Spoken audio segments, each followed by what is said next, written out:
이 아침 오늘도 우리에게 새 생명을 허락하신 아버지, 각자의 인생의 여정 속에 오늘도 선물 같은 이 하루가 우리 모두에게 복된 흔적으로 남게 하옵소서. 당신의 말씀을 오늘도 듣기를 사모하며 예레미야 말씀 앞에 우리의 귀를 엽니다. 당신의 선한 뜻을 듣고 깨닫게 하시며 오늘도 말씀이라는 그 든든한 반석 위에 우리의 존재를 세워가는 복된 하루가 되게 하여 주옵소서. 듣기를 사모합니다. 성령께서 오늘도 우리를 깨닫게 하시기를 주 예수 그리스도 이름으로 기도합니다. 아멘. 오늘 우리에게 주시는 기록된 하나님 말씀 예레미야 36장 20절부터 32절입니다. 월요일부터 읽은 36장의 말씀은 하나님께서 예레미야에게 그의 예언을 두루마리에 기록하게 하시고 그 두루마리가 어떻게 유다의 왕 여호야김에 의해 불태워지는지를 기록하고 있습니다. 이 사건은 예레미야의 예언 그리고 하나님의 메시지를 거부하는 유다 왕 지도자들에 대한 경고를 강조하고 있습니다. 어제 본문에서 하나님은 명령하셨습니다. 여호야김 왕 제4년에 지금까지 예언한 모든 말씀을 두루마리에 기록하라고 명하십니다. 그것은 유다 백성이 회개하여 하나님께서 계획한 재앙을 피할 수 있게 하기 위함이었습니다. 그래서 4절에 보면 서기관 바룩을 불러 예레미야는 하나님의 모든 말씀을 불러주었고 바룩은 그걸 기록했지요. 바울에게 더디오 같은 동역자가 있었듯 예레미야에게는 바룩과 같은 또 동역자가 있었던 것입니다. 예레미야가 감옥에 갇혀 성전에 갈 수 없었기 때문에 바룩에게 명하여 금식일에 성전에서 두루마리를 낭독하게 했습니다. 바룩은 예레미야의 명령대로 하나님의 말씀을 성전에서 낭독합니다. 참 재밌는 장면은 금식이라는 종교 의식이 성전에서 행하여지고 있었지만 정작 하나님의 말씀에는 관심이 없는 모습이었다라는 사실입니다. 11절부터 19절까지는 미가야라는 사람이 바룩이 두루마리를 낭독하는 걸 듣고 왕궁에 있는 고관들에게 이 사실을 전합니다. 고관들은 바룩을 불러 두루마리를 낭독하게 한 뒤에 왕에게 보고하겠다고 약속하며 바룩과 예레미야가 안전하게 숨도록 명령합니다. 그리고 나서 오늘 우리가 읽은 본문의 말씀이 이어지죠. 이제 여호야김 왕이 어떻게 반응하는가? 서기관들을 통하여 여호야김 왕과 신하들 앞에서 예레미야가 쓴 여호와의 말씀이 낭독이 됩니다. 그리고 나서 22절, 23절 그때는 9째 달이라 왕이 겨울 궁전에 앉았고 그 앞에는 불피운 화로가 있더라. 여우디가 서너 쪽을 낭독하면 왕이 칼로 그것을 연하여 베어 화로불에 던져서 두루마리를 모두 태웠더라. 기록된 하나님 말씀을 듣고 여호야김은 두루마리를 베어 화로에 태워버립니다. 하나님 말씀에 대한 그의 경외에 대한 부재의 모습과 자세를 우리는 엿보게 됩니다. 그렇게 들려주어도 듣지 않는 것이죠. 듣지 못하는 게 아니라 거부하는 거예요.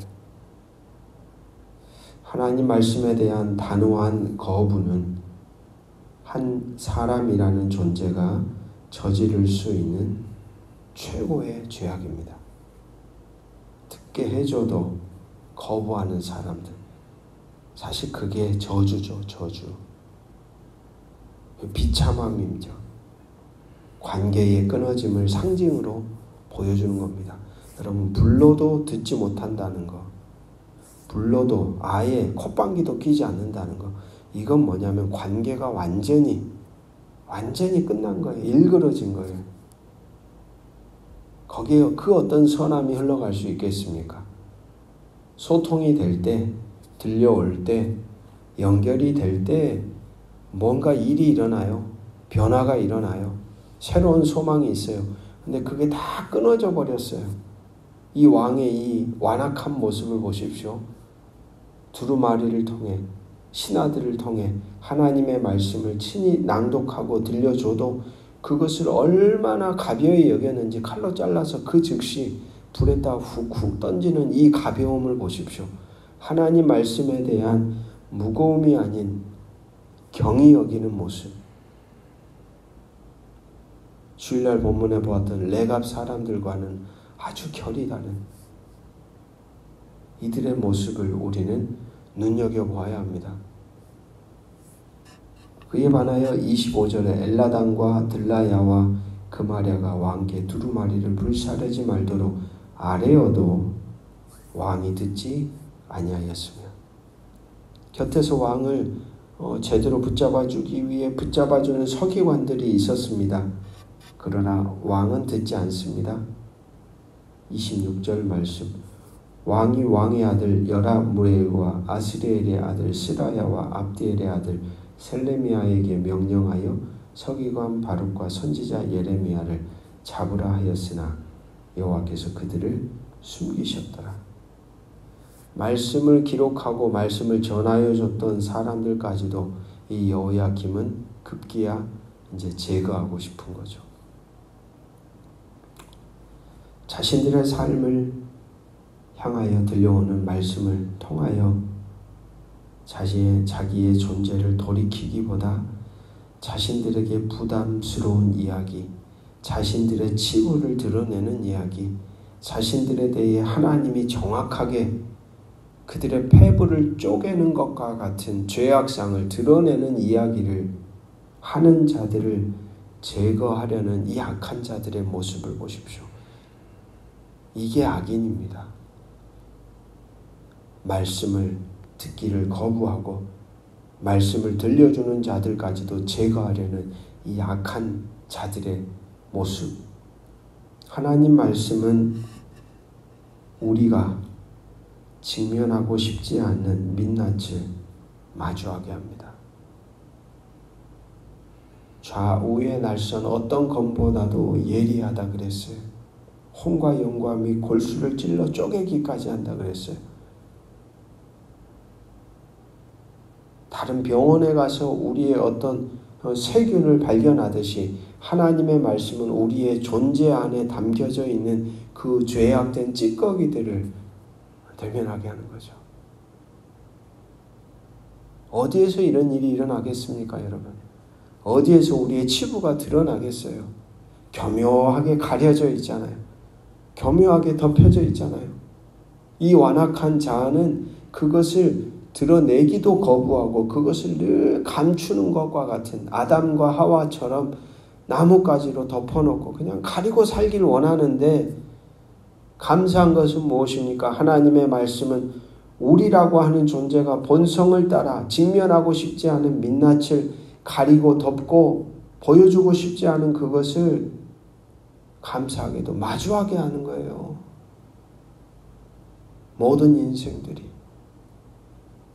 왕이든 고관이든 저 바닥에 사는 백성이든 상관없이 그 말씀 앞에 서면 거기는 자리가 중요한 게 아니라 그 말씀은 각각의 존재가 서 있는 삶의 자리에서 자신들의 그 악함을 고스란히 그대로 보여준다는 거예요. 이 얼마나 감사한 일인지 모릅니다. 왜요? 그것은 기회이기 때문이죠. 제대로 보고 돌아서게 하시려는 하나님이 주신 길이기 때문이죠.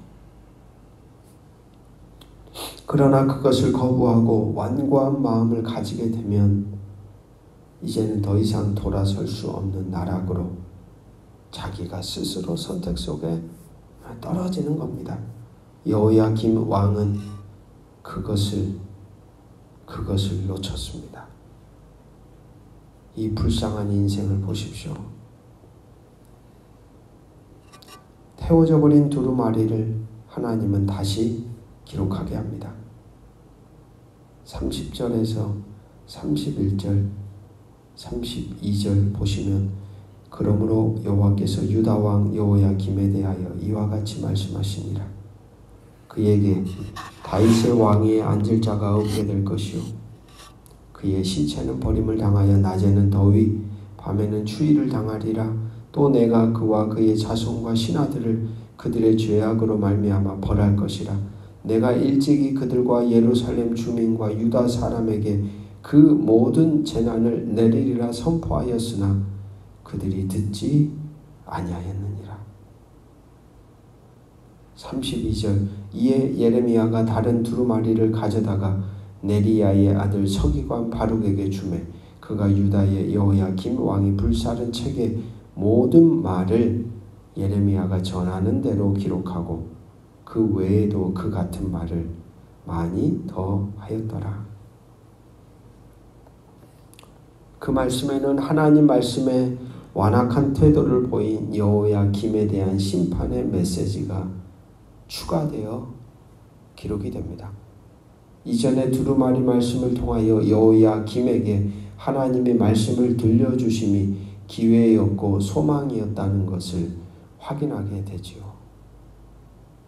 여러분, 말씀에 대한 반응, 말씀에 대한 응답, 그것이 곧 기회요, 소망이며 그것이 우리가 살아나는 길입니다. 길. 오늘도 저와 여러분의 인생에 어떤 환경과 상황과 관계와 문제들이 일어날지 우리는 알 수 없으나 그 앞에서 우리의 존재를 붙드는 것은 다른 어떤 대상이 아닌 매 순간 우리에게 상기시켜주는 말씀임을 저와 여러분이 기억해야 합니다. 자신의 선조들로부터 들었던 말에도 귀 기울이며 자기 존재를 지켜내왔던 레갑 사람들과는 대조적으로 바로 당장에 하나님의 말씀을 바로 옆에서 기록하여 들려주는 예레미야의 외침에 손톱만큼도 귀 기울이지 않는 이 여호야김의 모습 속에서 우리는 보게 되는 거죠. 왜 하나님이 남유다를 치셨을까? 왜 하나님의 진노가 그들에게 임하였을까? 사랑하는 말씀의 동역자 여러분, 하나님 말씀에 무게를 두는 사람들은 요동하거나 타락하거나 좌로나 우로나 치우치지 않습니다. 흔들릴지언정 다시 균형을 잡죠. 경고합니다. 오늘도 우리에게 성경을 통해, 사건을 통해, 사람을 통해, 내면을 통해 깨닫게 하시고 들려주시는 그분의 음성에 우리의 존재에 무게를 두며 살아가십시오. 듣게 하심은 우리에게 살게 하심입니다. 깨닫게 하심은 역시 살아가게 하심입니다. 만나게 하심은 또한 바로 살게 하심입니다. 그렇게 바른 존재로 응답하며 말씀을 태우는 것이 아닌 말씀을 우리의 양식으로 받아들여 가슴 깊이 되새기며 그 말씀의 조각처럼 우리의 삶의 흔적 유한한 인생을 새겨가는 이 복된 하루가 되기를 주의 이름으로 축복합니다. 기도하겠습니다. 아버지 하나님, 여호야김, 하나님의 말씀을 경히 여겼던 사람, 오늘도 우리의 존재를 돌아봅니다.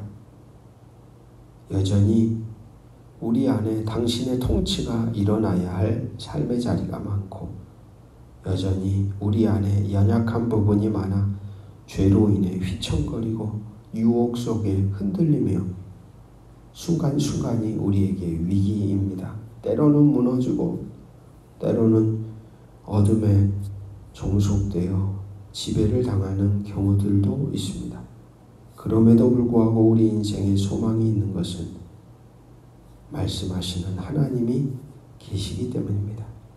여전히 우리를 포기하지 않고 말을 건네시며 듣게 하시며 깨닫게 하시며 새겨주시며 살게 하시는 하나님의 관계가 오늘도 우리 안에 이어져 있기 때문입니다. 이 비참한 인생을 보십시오. 말을 건네주어도 깨닫게 하여도 들려주어도 그 거룩한 말씀을 경히 여기며 불살라버리는 이 우둔한 인생을 보십시오. 오늘 우리의 인생이 그럴까봐 두렵습니다. 깨닫게 해주실 때에 그것을 붙잡고 살아나는 길로 가야 하는데 엉뚱하게 반응할까봐 두렵습니다.